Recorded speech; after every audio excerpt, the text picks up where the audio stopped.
बड़ी पुरानी कहावत है, कहते हैं अधिक सयानो जाए ठगानो। क्या कुछ ऐसा ही चल रहा है। स्क्रीन पर आप एक वीडियो देख रहे हैं। दरअसल ये जो महिला देख रहे हैं, ये महिला कौन है? ब्राजील की राष्ट्रपति की पत्नी है और इन्होंने एलन मस्क को सीधे सीधे गाली दे दी। गाली देने के बाद एलन मस्क ने क्या कहा है, हालांकि गाली देने की वजह सुनकर आप एक बार को चौंक जाएंगे। एलन मस्क इस वक्त सबसे ज्यादा चर्चित उद्योगपति हैं और डोनाल्ड ट्रंप के राष्ट्रपति बनने के साथ ही उनके हाथ में बहुत सारा पावर भी आता हुआ दिख रहा है। तो इन सब के बीच में गाली देना, मतलब समझ सकते हैं कि कुछ तो मामला जरूर रहा होगा। जहां एक तरफ ये सीन बन रहा है, तो ये जहां पर ये गाली गलौज चल रहा है, ये मौका है ब्राजील का G20 का सम्मेलन और यहाँ पर पीएम मोदी भी पहुंचे हैं, शी जिनपिंग भी पहुंचे हैं और सबसे ज्यादा बड़ा चर्चा में आ रहा है ये तस्वीर। अब ये क्या फोटोशॉप किया हुआ तस्वीर है? नहीं जी, ये तस्वीर फोटोशॉप किया हुआ नहीं है। तो दुनिया के ये बड़े बड़े लीडर पानी में क्या कर रहे हैं, जानेंगे आखिर क्या बवाल मचा है और इन सब के बीच में क्या पुतिन उतरने वाले हैं ब्राजील में और क्या उनको गिरफ्तार कर लिया जाएगा। जियोपॉलिटिक्स में बहुत कुछ चल रहा है। हमेशा की तरह CIS न्यूज नेटवर्क के इस एपिसोड में जानने को मिलेगा बहुत कुछ। आइए जानते हैं इन खबरों को विस्तार से। स्क्रीन पे एक देश देख रहे हैं, ब्राजील। ब्राजील इस वक्त एकदम गर्मा गर्म माहौल में है। क्यों? क्योंकि ब्राजील के अंदर G20 सम्मेलन की शुरुआत हो चुकी है और दुनिया भर के बड़े बड़े नेता यहाँ पहुँचने शुरू हो चुके हैं। नाइजीरिया से पीएम मोदी अवार्ड लेकर निकले वहाँ से और वहाँ से निकलकर ब्राजील में उतरे। ब्राजील में भी इनका भव्य स्वागत हुआ और सबसे अलग बात देखने को मिली, स्क्रीन पर इस वीडियो को देख सकते हैं आप। बड़ा अच्छा मंत्रोच्चारण के साथ पीएम मोदी का यहाँ पर स्वागत किया गया है। ब्राजील में G20 का सम्मेलन होने वाला है और G20 से रिलेटेड कई तरह के कार्यक्रम होते हैं। इसी बीच एक कार्यक्रम में ये देखने को मिला कि जो इनके राष्ट्रपति हैं लूला की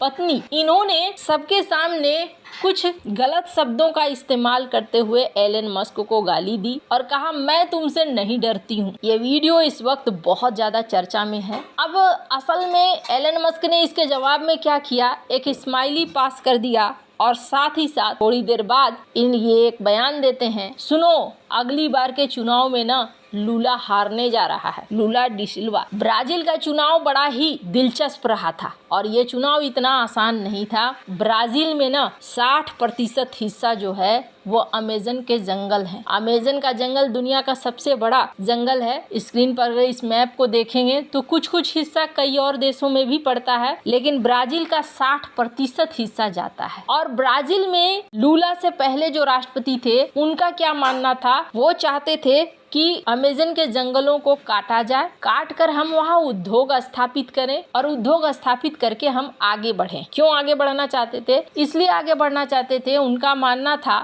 बोल्सोनारो का कि अगर दुनिया को तो हम फायदा दे रहे हैं, अपनी 60% जमीन को गंवा कर दुनिया को अच्छी जलवायु मिल रही है, इतना बड़ा जंगल है और ये वर्षा के लिए भी बहुत जरूरी है, पर हमें क्या फायदा हो रहा है? हम तो विकसित नहीं हो पा रहे हैं, हम तो आगे नहीं बढ़ पा रहे हैं और दुनिया को अगर हम इतनी सारी चीजें दे रहे हैं तो बदले में दुनिया हमें क्या दे रही है? तो वो कहीं ना कहीं अपनी जगह पे सही थे। उनको लग रहा था कि इसके बदले में कुछ तो हमें दुनिया से भी मिलना चाहिए कि हाँ जी, हमने अपने जमीन का इतना बड़ा हिस्सा बर्बाद किया है। और ये मामला बवाल का केंद्र बन गया था। बोल्सोनारो को कहा गया था कि ये चुनाव जीत जाएंगे और दोबारा से इन्हीं के हाथ में सत्ता आएगी, लेकिन सत्ता पलट गई और सत्ता पलट कर डी सिल्वा के हाथ में चली गई। अब डी सिल्वा राष्ट्रपति बन चुके हैं और राष्ट्रपति बनने के बाद इनके पंगे किससे चल रहे हैं? इनके पंगे चले सोशल मीडिया से। सोशल मीडिया में कुछ अकाउंट्स को कहा गया कि आप बैन कर दीजिए, लेकिन एलन मस्क ने उन अकाउंट्स को बैन नहीं किया। ब्राजील के सुप्रीम कोर्ट ने 1 महीने के लिए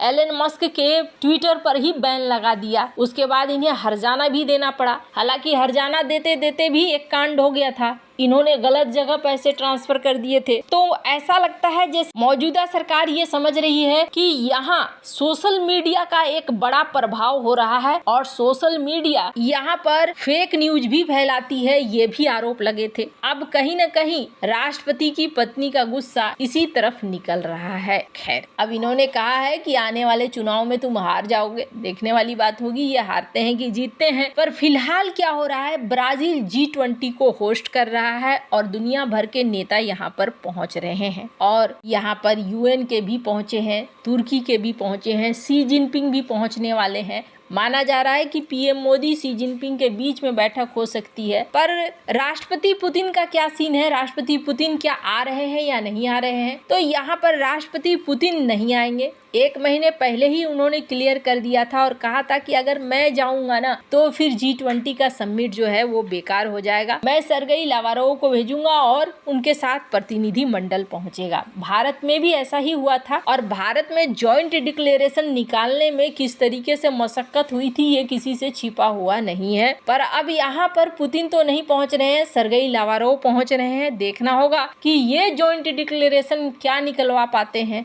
शुरुआती दौर पर जब ICC ने पुतिन के ऊपर अरेस्ट वारंट जारी किया था तब ब्राजील ने कहा था कि टेंशन मत लो, पुतिन आएंगे, हम गिरफ्तार नहीं करेंगे वगैरह वगैरह। पर ब्राजील ICC का मेंबर है, इस वजह से बाद में जब ये घर पहुंचे थे तो अपना बयान इन्होंने बदल दिया था ब्राजील ने, और ब्राजील ने गोल मटोल बात कही थी। अब यहाँ पर रूस ने इस मीटिंग से दूरी जरूर बना ली है, पर ये G20 की मीटिंग कितनी खास है इसका अंदाजा आप ऐसे लगा सकते हैं कि यहाँ पर माना जा रहा है कि अर्थव्यवस्था, क्लाइमेट और दुनिया भर के कॉन्फ्लिक्ट को लेकर भी चर्चा होगी। इसी बीच ना एक चीज बहुत ज्यादा सोशल मीडिया पर वायरल हो रही है। दरअसल कुछ पर्यावरण जीवियों ने क्या किया है, पानी के अंदर ये बड़े बड़े कटआउट्स लगाए हैं बड़े बड़े दुनिया के नेताओं के, और इसमें आप देखेंगे पीएम मोदी का भी एक कटआउट है, जो बाइडेन का भी है, शी जिनपिंग का भी है, जिन्हें दिखलाया गया है कि आधा पानी तक डूब गए हैं। दरअसल ये क्या बताना चाहते हैं, ये बताना चाहते हैं कि कुछ तो करो, जलवायु परिवर्तन हो रहा है, दुनिया खत्म होने के कगार पर पहुंच गई है, तुम लोगों के हाथों में दुनिया की कमान है, कुछ करो। हालांकि आपको बता दूं, ब्राजील ने एक उपाय निकाला था जो उसे बैकफायर कर गया। ब्राजील अपने ही देश में सुपर रिच लोगों के ऊपर टैक्स लगा रहा था, लेकिन बवाल खड़े होने लगे जिसकी वजह से वो पीछे हट गया। अभी क्या है ना, ये बड़े बड़े देश बातें कर रहे हैं लेकिन जलवायु परिवर्तन को लेकर बहुत ज्यादा ठोस कदम नहीं उठाया जा रहा है। पर इस बीच एक चीज देखने को मिला, बाइडेन यहाँ पहुंचे, अमेज़न के जंगलों को इन्होंने घूमा, घूमने के बाद इन्होंने कुछ ऐलान भी किए हैं। $5 करोड़ देने का ऐलान किया है कि आप यहाँ फिर से पेड़ वगैरह लगाइए, इस चीज में हम आपको मदद करेंगे। पर मेन है कि किस तरीके से विकसित देश विकासशील देशों को मदद करें ताकि कार्बन उत्सर्जन से बचा जा सके और दुनिया में जलवायु परिवर्तन को संभाला जा सके। वैसे आपको क्या लगता है, इन सब मामले में आपकी क्या राय है, कमेंट कर जरूर बताएं। जल्द मिलते हैं अगले वीडियो में नई खबर के साथ।